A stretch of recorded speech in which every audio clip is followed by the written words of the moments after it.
Hello everyone, I am Dr. Deepika Malik and I am back with the next session of the microscopy in which we will discuss differences between different types of microscopes.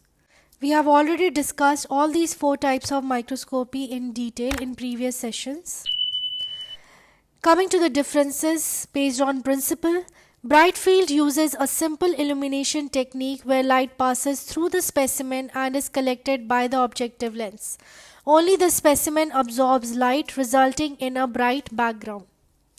Whereas Darkfield Microscopy uses specialized opaque condensers to direct oblique or off-axis light onto the specimen. Only the scattered light is collected by the objective lens, creating a dark background. Fluorescence microscopy involves labeling the specimen with the fluorescent dyes or probes that emit light of a longer wavelength when illuminated with a specific wavelength of light. Electron microscopy uses a beam of electrons instead of light to achieve much higher resolution. Two main types are transmission electron microscopy and scanning electron microscopy. TEM transmits electrons through the specimen, while SEM scans the specimen surface with electrons. Illuminating source. In Brightfield Microscopy, a halogen lamp or an LED, that is light emitting diode, can be used. Similarly, in Darkfield, a halogen lamp or light emitting diode can be used. For fluorescence, mercury or xenon arc lamps, lasers and LEDs can be used. Only light of specific wavelength that matches the excitation spectra of the fluorophores used is allowed to reach the specimen. In case of electron microscopy, a beam of electrons generated by an electron gun is used, typically a heated tungsten filament. Specimen viability. Brightfield is used to visualize live and dead samples. Darkfield is used to visualize only live samples. Fluorescence microscopy can be used to see live or dead samples. The fluorophore employed should exhibit minimal harmful effect on cell viability. In electron microscopy, it is only used to observe dead samples. Types of samples visualized. In Brightfield microscopy, stained biological samples or samples with intrinsic contrast can be used.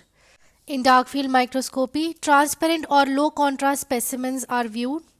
In fluorescence microscopy, sample containing intrinsic fluorescent molecules or which are labeled with fluorophores are used.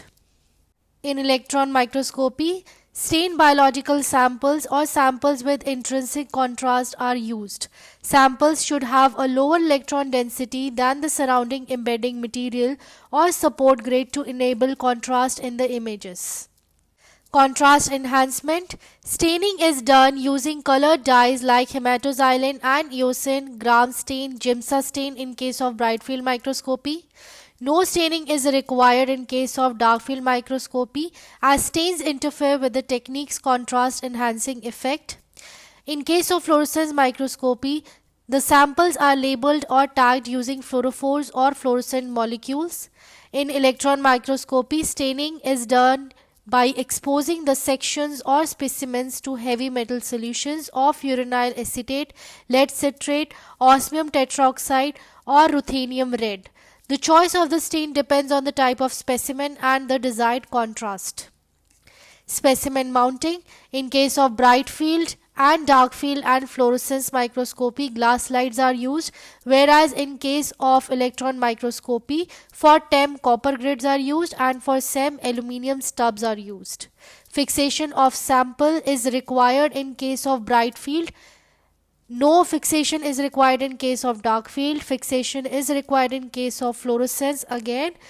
And in case of electron microscopy also fixation is required. So basically fixation is required where we generally view dead samples. Lens system.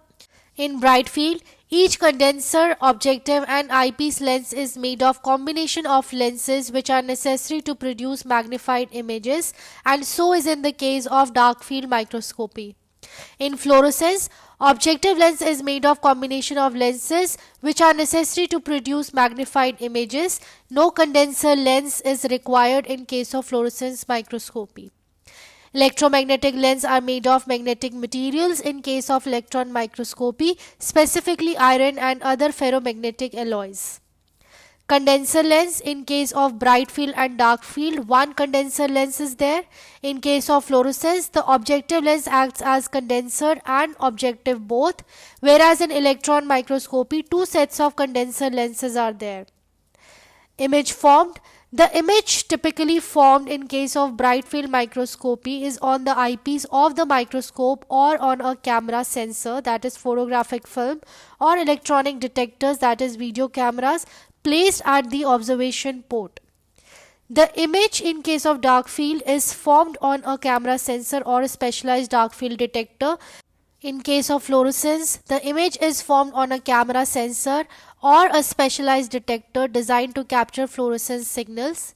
In case of electron microscopy, the image is formed on a fluorescent screen or a digital camera positioned beneath the specimen.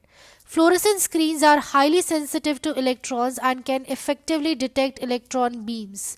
This sensitivity allows for the conversion of electron signals into visible light, making it possible for researchers to observe and analyze the specimen. With bright field, dark field and fluorescence, the medium is usually air or oil, whereas in case of electron microscopy, the vacuum has to be maintained. Applications for bright field. It provides detailed information about the morphology and structure of the specimen. Dark field microscopy is used to visualize live, unstained bacteria as well as the examination of minerals, small organisms and nanoparticles. Whereas fluorescence microscopy is used to visualize specific molecules or structures within the cells or tissues.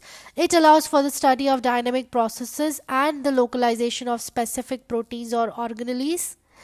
TEM is used for detailed examination of internal structures, while SEM is used for surface imaging.